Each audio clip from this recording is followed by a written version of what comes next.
L'ère du jeu, Anne-Catherine Bechtel. Errance numérique 1, sémiologie des notifications.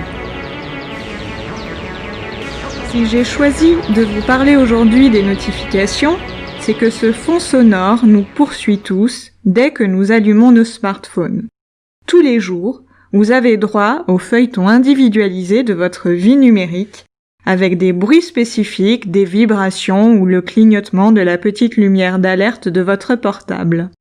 C'est une œuvre éternellement recommencée à chaque fois que vous ouvrez votre ordinateur ou que vous appuyez sur le bouton « On » d'une tablette. La notification est un système de signes optimisé et totalement automatisé, d'où son efficacité, qui peut vite devenir aliénant. Elle vous invite à devenir un lecteur à la fois passif, vous lisez, et actif, vous sélectionnez les notifications importantes et cliquez. L'avènement des notifications accomplit parfaitement ce que Roland Barthes théorisait pour les textes littéraires. Je cite, « une destruction de toute voix, de toute origine ». La notification, c'est l'apogée d'une neutralité. L'auteur n'est pas seulement mort, il n'existe pas, puisqu'il s'agit d'un système automatique.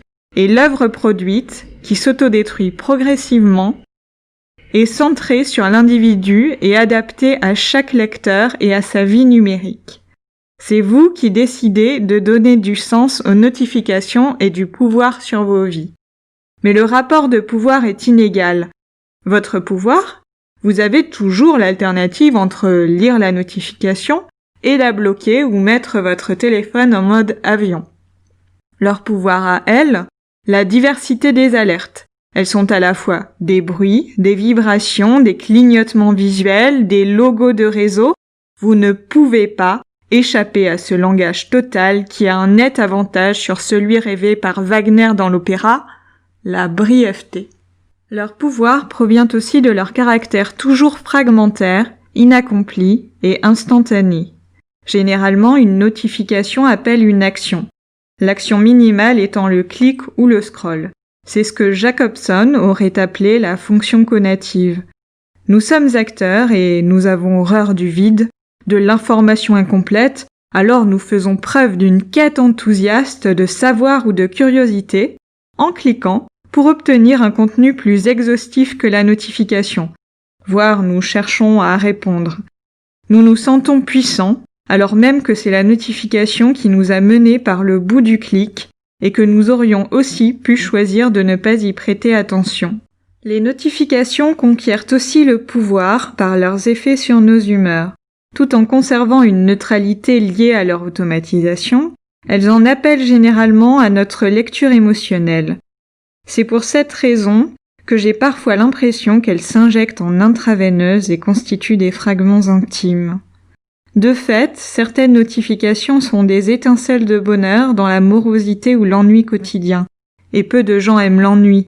Alors on recherche la pulsation dynamique et imprévisible des notifications avec un désir boulimique. Puis, comme votre valeur numérique se mesure en nombre de likes, plus vous avez de notifications, de likes, de réactions à vos posts, plus vous êtes heureux. C'est le banal effet dopamine. Plus votre téléphone est silencieux, en revanche, plus votre sociabilité est questionnée. Et le pire, ou le comble, dans une vie numérique, c'est d'être sans lien, sans réseau, et asocial, donc sans notification. Alors vive les notifications et leur bruit de fond. Parfois, dans ma vie professionnelle de community manager, les notifications sont mon adrénaline.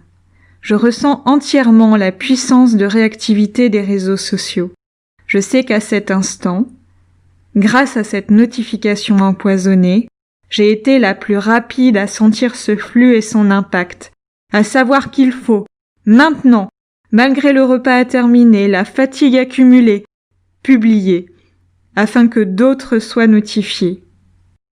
Grâce à ces impitoyables notifications qui font clignoter mon téléphone, je peux user de la technologie pour accélérer la vitesse de propagation de l'information et y prendre part. Et c'est aussi une forme de pouvoir. À cet instant, tout doit s'arrêter Il faut diffuser, partager, c'est le moment. L'attente est alors insupportable. Alors, dans ma propre vie, il n'y a plus aucun son. Tout n'est que concentration vers l'ultime poste. Mais ça hurle, et ça urge dans l'autre vie, la vie numérique. La vie dans son ensemble, devient un déséquilibre schizophrène, sonore et silencieux. Il y a aussi, différentes, des notifications qu'on attend trop fort, l'espoir au cœur, intime et précieuse. Celles-ci ne viennent jamais, ou plutôt jamais assez. La sagesse serait de ne pas les attendre pour ne pas souffrir, mais elles sont grisantes, et l'on ne vit qu'une fois. Ce sont des éclats de bonheur furtifs, desquels on a toujours soif. Alors on accepte ce petit, léger, puis progressivement plus fort ce tiraillement de l'attente, que le plaisir de voir apparaître la notification devrait guérir. Mais la guérison est toujours incomplète, et l'attente se renouvelle toujours. Et après l'éclat de bonheur de l'apparition de la notification, la lecture immédiate du message, la réponse, le temps se détend douloureusement jusqu'au prochain message et la chaîne torturante recommence. On voudrait des notifications qui s'enchaînent et se déchaînent, un corps à corps de mots, un chef-d'œuvre à 4 mains.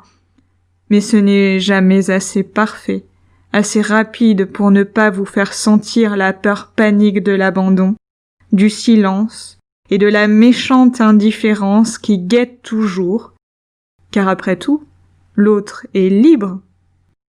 Elles, ce sont sans aucun doute les notifications les plus jolies et les plus rares, les notifications amoureuses.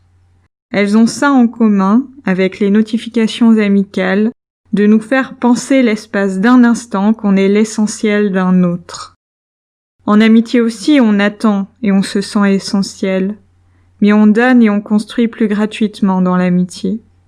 L'attente y est rarement insupportable. Dans toutes les relations, il y a des attentes. Ceux qui disent le contraire sont des sages ou des fous.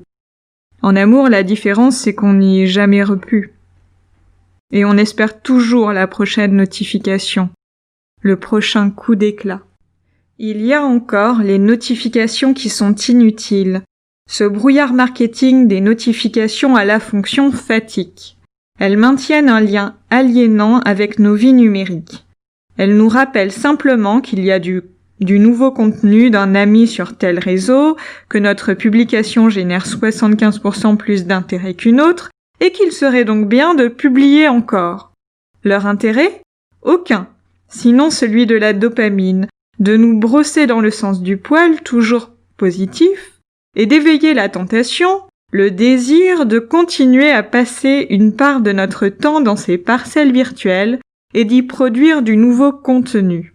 Parce que le charbon des réseaux sociaux, ce sont nos contenus, et que si nous ne publions rien, ces réseaux perdent tout intérêt, et les contenus sponsorisés ou publicitaires y auront de ce fait moins d'impact. La locomotive économico-numérique tourne 24 heures sur 24, et il faut l'alimenter. Il y a enfin les notifications qui vous enchaînent à votre travail. Trop tard le soir, le samedi, le dimanche, elles ont un bruit strident et douloureux. Les notifications staccanovistes. Celles que vous ne voudriez pas voir pour ne pas avoir à y répondre, mais que vous voyez quand même. Alors la tentation est trop forte, il faut aller regarder. La notification en appelle à nos pulsions voyeuristes. Une notification est une parcelle d'information incomplète définie à un moment fixe par un bruit ou une vibration, puis plus longuement par des clignotements ou des petites listes sur votre écran d'accueil. Mais notre curiosité veut tout savoir et donc cliquer. Puis il faut décider. Répondra-t-on ou non? Est-ce essentiel?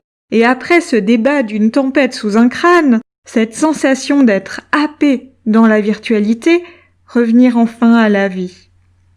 On a beau le savoir, se le répéter, que la vie véritable vaut plus la peine que la virtuelle. On a beau s'être inventé une alerte notifiée, parfois on préfère oublier, jusqu'à la prochaine notification.